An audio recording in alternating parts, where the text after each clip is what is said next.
Next on StampedeTV, we'll have a complete recap of Missions Emphasis Week. And much needed water fountains are coming to one dorm.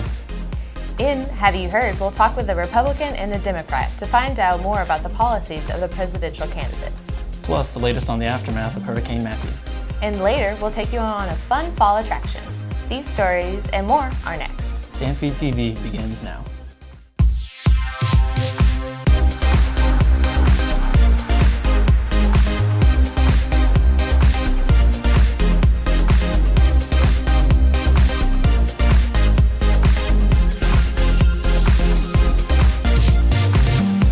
A movie, speakers, and a service project.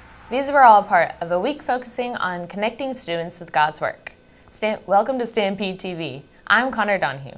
And I'm Matt Reynolds. StampedeTV's Kelly Sorensen has more on Missions Emphasis Week.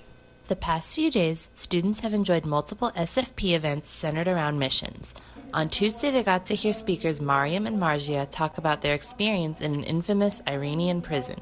Wednesday night was a missions-themed My Two Words where 5 students shared their stories. There was also an opportunity on Wednesday for students to learn more about internship opportunities with Christian Missionary Fellowship at lunch. Finally, on Thursday, London-based singer-songwriter Serena Dalton joined us for chapel, and students gathered at 7 p.m. in the Commons to unite in prayer and reflect on the week. Apostolo's social media coordinator and secretary Abigail shares a little bit about the club and why Missions Week is so valuable. So Apostolos Missions Club is about informing, connecting, and responding to the things that God is doing in our campus, in our community, in our country, and in the world. And so a lot of the events that we're doing this week are about those things. There's going to be events where you can be informed about some of the things that are happening in the world, some of the ministries that are going on in the world, the trouble that other Christians are facing in the world because of their faith. And then there's also going to be opportunities to connect with people. There'll be a CMF lunch where you can get to know some people and get connected so that maybe you could work with CMF. And you can learn about things that you can be connected in. But then we're also going to have opportunities to respond. So we'll have a prayer night on Thursday where we can respond to what we've learned, and we can be praying for those missions and for each other. And then we'll have a service project on Saturday where we are responding to the needs that we see in our community, and we are being the hands and feet of God. The final event of Missions Emphasis Week is tomorrow at 1. It's a service project at Pine Ridge Nursing Home. At the event, you'll have the opportunity to join with residents in creating fleece blankets and cards for young patients at Niswonger Children's Hospital. The case involving a referee arrested for public intoxication on campus has been dismissed. 42-year-old Jonathan Austin Glover of Asheville was arrested following the men's soccer game on August 27th.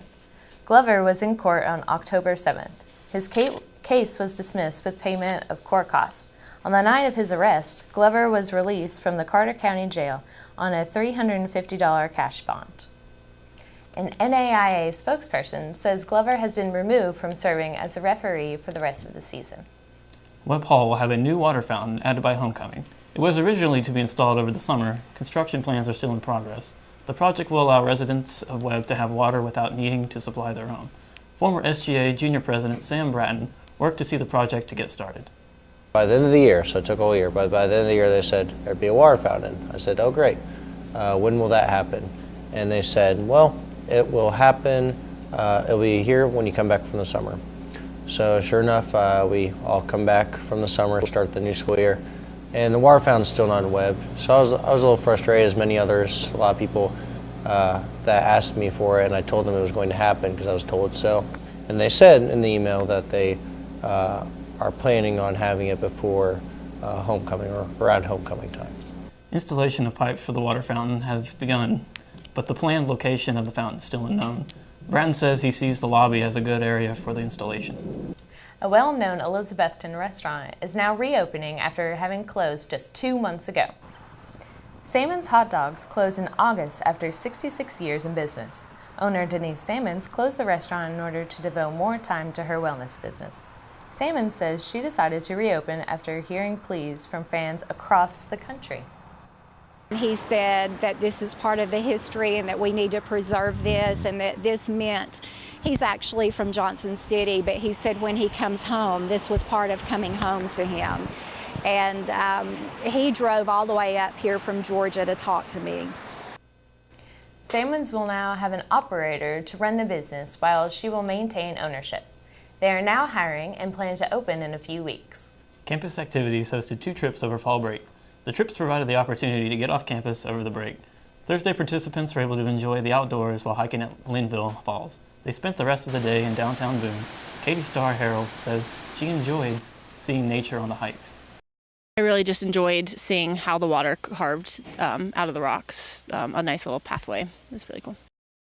Friday's trip was an evening in downtown Asheville.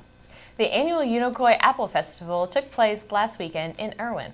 The festival had everything from apples to homemade baked goods, fudge, pumpkin bread, and more. You can also buy famous apple butter at the festival. Entertainment was provided by a live band. There was a large turnout for the event. I got into scroll saw work as a stress relief from actual work. And I've been doing it for the past 15 years, and every year come to the Apple Festival and set up and meet people, and the same people come back time and time again, and just like a reunion. I've been about a couple streets, so it's going well so far. Haven't seen many apples. It's pretty good. It's my first time. If you didn't get to go this year, the Apple Festival will be happening again next year in Irwin. Coming up after the break, join us for our political forum. We'll sit down with a Democrat and a Republican to learn more about the positions and policies of the presidential candidates. And later, we'll take you to a great place to enjoy the fall and have some fun. Stampede TV is back in a moment. You could see your ad here on Stampede TV. 30 and 60-second spots are now available on our homecoming edition of our newscast. Visit milliganstampede.com/advertise for details. America's veterans are on the tour of their lives. At DAV, we're on a mission to help veterans of all generations get the benefits they've earned. Help us support more victories for veterans. Go to DAV.org. The presidential election is now less than a month away. Today we've invited Sam Bratton and Aaron Donovan onto the program to talk about the policies and platform of each of the major party candidates. Sam is a Republican and will be talking about the policies of Donald Trump, and Aaron is a Democrat and will be representing Hillary Clinton. The topics have been provided to them ahead of time, and we've agreed to talk only about policy and not scandals or campaign rhetoric. So welcome to the program, guys. Hey, Caleb. Hey, thank you for having us. It's nice to have you all. So first, we'll give this question to Aaron first off. What is your candidate's plan for the economy? Hillary would like to increase taxes. As scary as that sounds, she wants to build more of the 1%, and with people who have more money, tax the money that they have. And also she would like to raise the minimum wage to $12 to help provide a living wage. How about Mr. Trump? Donald Trump's plan is, well, first off, he thinks where U.S. is going down. As a matter of fact, he thinks that our home ownership in the labor force has been down the last 50 years. So his idea is we need to grow the GDP, which will grow jobs. And he has a penny plan, which will be to save 1% per 1% of what we spend besides military, and that will hopefully eat into our national debt, because his biggest fear right now is the national debt. All right. So what about immigration? Yeah, Donald Trump has a strong stance on immigration, to say the least, specifically with Mexico and Syria. As far as Mexico and immigrants coming over, he wants to build a wall. That's his plan. He thinks this will help stop illegal immigration, lower down illegal drugs coming in and out, crime rates to go down, at least from people that aren't U.S. citizens, and also to protect U.S. citizen wages. So his plan to do that is to have Mexico pay for it, and that way we'll build a wall, and he thinks this will be able to help solve the problem. What about Secretary Clinton's plan? She really would like to increase our rates of immigration, like legally. She wants to improve naturalization.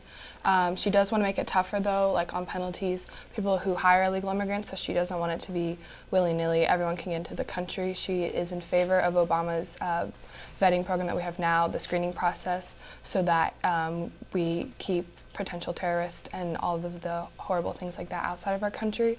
But she does want to protect and help people who should be allowed in our country, as well as closing down the for-profit family detention centers. That way she can help keep families together. What about ISIS? What is Mrs. Clinton's plan to defeat ISIS? Hillary Clinton wants to fight ISIS outside of our country. That way we can protect the inside of our country. There have already been some claims of ISIS inside America, so she wants to bring the war to ISIS outside of the country and fight them there and kind of work our way from the outside in to protect America the best that we can. And what about Mr. Trump? Yeah, the Republican candidate, he wants to really rebuild the military and the focus of how they attack ISIS. He is in the mindset of we need to attack the idea of ISIS to prevent people from joining them. That also leads into the Syrian refugees and refugees in general, because he says that ISIS tends to go for the refugees to try to convince them to join them. So I think if we could put a stop to that and to the stop of idea of ISIS and have other Muslims help maybe rat out on ISIS people, that'll be able to stop that. All right. And speaking of refugees, our next question, we've seen many news reports coming out of Syria about the attacks on civilians in the city of Aleppo. Earlier this year, President Obama set a goal of admitting 10,000 refugees by October 1st, and that goal has now been met. So I'll let Sam start on this one. What is Trump's position on admitting refugees from Syria?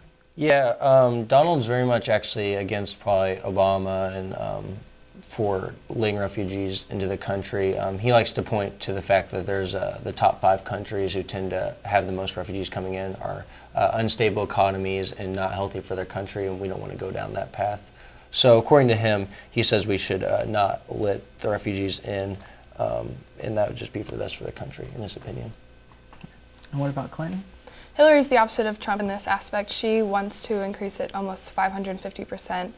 She wants to let a lot more refugees in.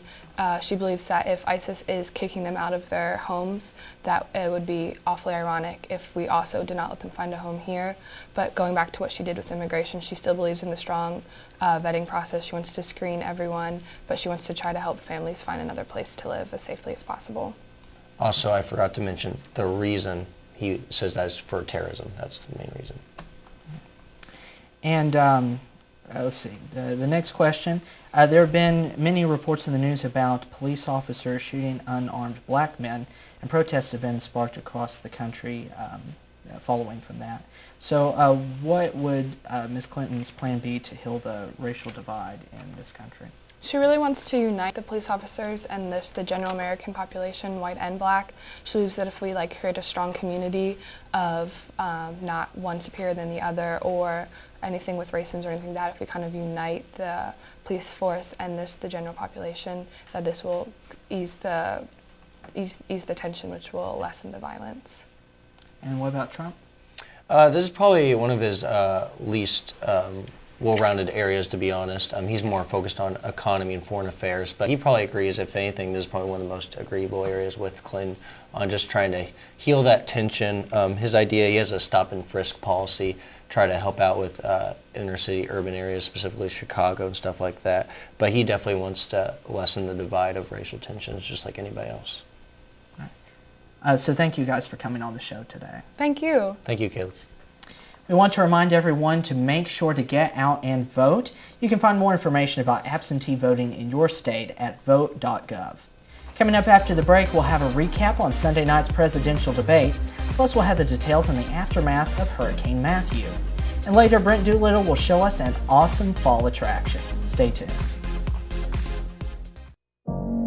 It's the most natural thing for me to dance, but I was tripping and I was falling and didn't even know what multiple sclerosis was. When I perform, I really love connecting with people. It's definitely cool to be able to give someone an experience through virtual reality. Oh my God. I dream sometimes and I see that.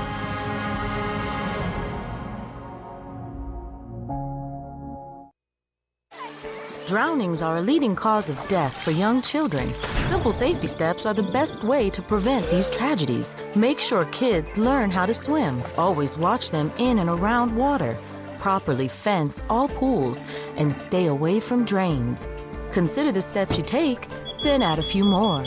Because you never know which pool safety step will save a life until it does. Simple steps save lives. To learn some new ones, visit poolsafely.gov. Sunday night was the second of 3 presidential debates. This time the candidates were more combative. Audience members were allowed to ask questions this time. Here's a complete recap. There was no handshake between Donald Trump and Hillary Clinton Sunday night in St. Louis. That icy start set the tone for another contentious debate. Discussion turned quickly to recently released video of Trump making lewd and sexually aggressive comments about women. Certainly I'm not proud of it, but that was something that happened. I think it's clear to anyone who heard it that it represents exactly who he is. The candidates sparred on topics from foreign policy to personal temperament, and there were surprises, like the moment Trump knocked his own running mate on the issue of Syria. He and I haven't spoken, and I disagree. I disagree. You disagree with your running mate? I think we have to knock out ISIS. Mike Pence, who confirmed that he is not dropping the ticket, blamed the moderator. Frankly, I've got a lot of respect for Martha Raddatz, but she just misrepresented the statement that I made. Clinton said the debate went as anticipated.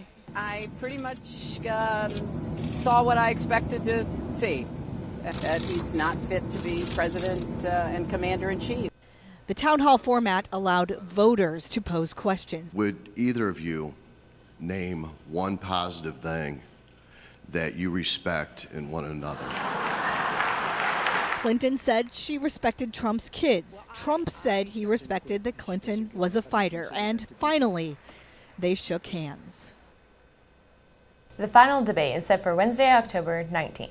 It was just 5 years ago that an earthquake devastated Haiti, the poorest country in the Western Hemisphere.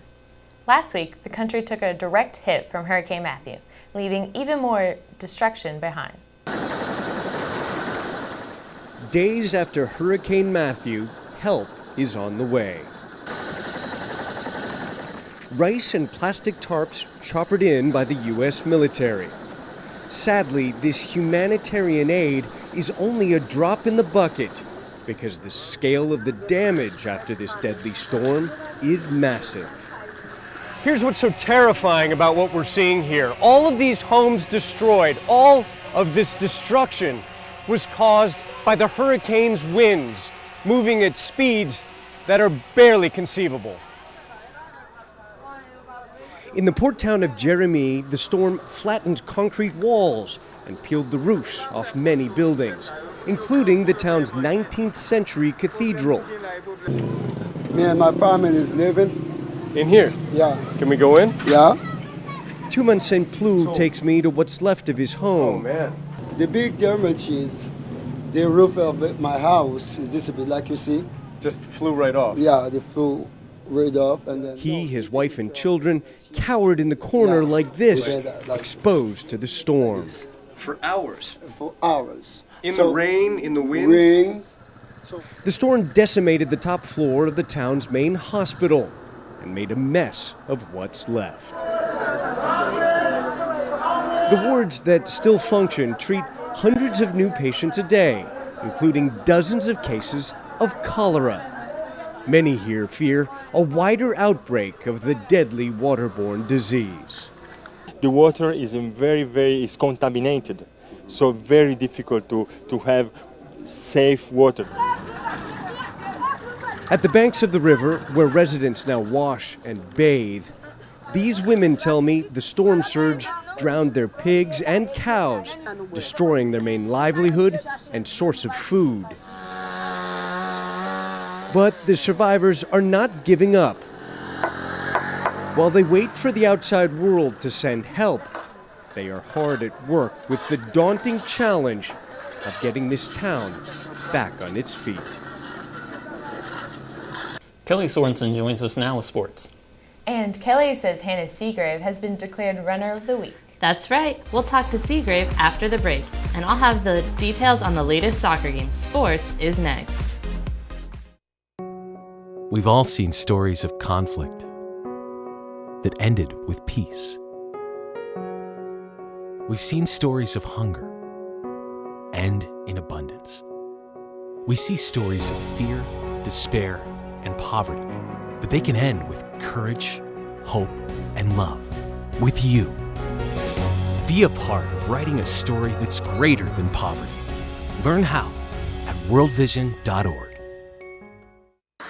Can't find something to listen to on the radio? Well, check out 90.5 WUMC Milligan College Radio. With student-produced shows airing each night, there is something for everyone. The best mix of music along with talk shows about everything Milligan. For a complete list of show times or to listen live, visit us online at milliganradio.com. We're your radio station, 90.5 WUMC. Hannah Seagrave has been named Cross Country Runner of the Week for the 6th time in her career. This time it was from her excellent performance in Greenville, South Carolina running the 6K. Seagrave finished 22 seconds in front of the second-place finisher. Seagrave says it takes a lot of work to receive the honor. It's glad to get recognition for obviously my achievements. I'm going into a big race next week. So that's Sanchak, which I actually got National Runner of the Week for last year for winning the race and getting the course record. So I'm hoping to go next week and run there and hopefully improve on my time from last year and win. The men's soccer team hosted the Montreat Cavaliers on a cold Tuesday night. It was a hard battle for the Buffs. The first half ended with a score of 2-0 in favor of Montreat. The second half was even more of a battle as Montreat outscored Milligan 5-1. Jesse Ramoya gave the Buffs some light when he scored in the 83rd minute of the game. Montreat had taken 29 shots with 20 of them on the goal. Milligan took 13 shots with 9 of them on the goal. Milligan struggled most of the game with keeping the Cavaliers from scoring.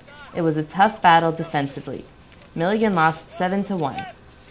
We also have scores from other games this week. Women's soccer lost against Bryan College on October 8th, 3-2. Women's soccer did, however, win against Montreat on October 11th, 5-0. Women's volleyball won against Bluefield on October 11th, 16-14. And that's what's going on in sports. Thanks, Kelly. After the break on Stampede TV, we'll travel to a great place to enjoy the fall season. Stay tuned. More Stampede TV is coming up. My name is Carly. I'm 15 years old and I am a heart recipient. I got my first heart transplant when I was 1.5 years old. I got my second heart when I was 13. When I step out on stage, I think I'm communicating with people. I would like to tell them that I want to make a change in life. Yeah, you can have 2 heart transplants, but that doesn't stop you from doing the things that you love. When I get my driver's license, of course I'm going to say yes to be an organ donor because I've been saved twice. So who says I can't save somebody else? It's just the beginning of a new story. This gift of life was made possible by an organ donor. Imagine what you could make possible. Learn more and sign up as an organ, eye, and tissue donor. Go to organdonor.gov. You're watching Konnor Donahue and Matt Reynolds, Kelly Sorensen with sports, and the rest of the Stampede TV team. There are many great ways to relax and enjoy the fall season. Hidden just a mile behind campus is a beautiful pumpkin patch. Laurel's Pumpkin Barn is just a 5-minute drive from Milligan. The barn has thousands of unique and beautiful pumpkins for sale. You can choose from a barn full of display pumpkins, or for just $10, you can go harvest your own pumpkin from the Pick and Patch. Owner Keith Hart says he loves seeing Milligan students coming to his family's pumpkin barn. This is our 3rd year, and it's grown each day. We've tried to work to improve it, to make it. We went to it with the major attitude we had was we wanted it friendly, happy, and not scary. And then we've greatly increased the variety of pumpkins and gourds and squash that we've produced. We've got thousands at this point. Laurel's Pumpkin Barn is open every day of the week. You can check them out on Facebook for their location and store hours. Corn mazes and haunted houses are classic ways to celebrate fall. Stampede TV's Brent Doolittle traveled to a place that has both of these and more. He joins us now with details. Matt, Connor, I spent a day at Beck Mountain and had a lot of fun. Fall has been here for a while, but now in mid-October we're finally starting to feel it. These sub-80 degree temperatures mean now is a prime time to go looking for fun fall attractions, and if you're in or around Elizabethton, Tennessee, look no further than Beck Mountain. This year we opened the last Friday in September, and we will close. Halloween will be our last day. With a corn maze, petting zoo, hayride, and haunted attractions after dark, the Beck Mountain Corn Maze is fun for just about anyone. We do school field trips in the mornings from 9 until about 2 o'clock.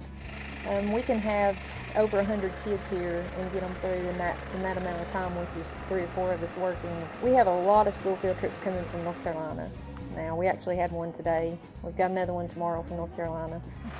Then we open up to the general public at 3. So we're really pulling in business from, out of state, which I think is really good. After the sun goes down, though, you'll want to know what you're getting into. We have 3 haunted attractions, actually. We have the Haunted Hayride, which is kind of a give-me. When you buy either the corn maze or the haunted house, you automatically get the hayride. You actually ride the hayride down to the entrance of the haunted house. If you get the haunted house and the corn, you do the haunted house first. You come out the back door in it and go straight into the corn maze, and then it's haunted. You'll make your way through the corn maze back up to the parking lot. We have a lot of fun with it. General admission is $6, and then $2 more for the hayride, which would make it $8. You can do everything here. The haunted stuff, it's $12 per attraction, or you can do both or all of it for $20. Oh, and there's one more thing. I don't know if I should say this or not. In the haunted house, we actually have real paranormal things that go on. This used to be Crow-Indian land.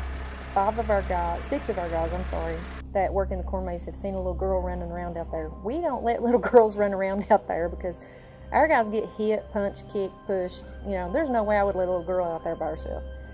In the haunted house, there's a room in particular that most of the things happen.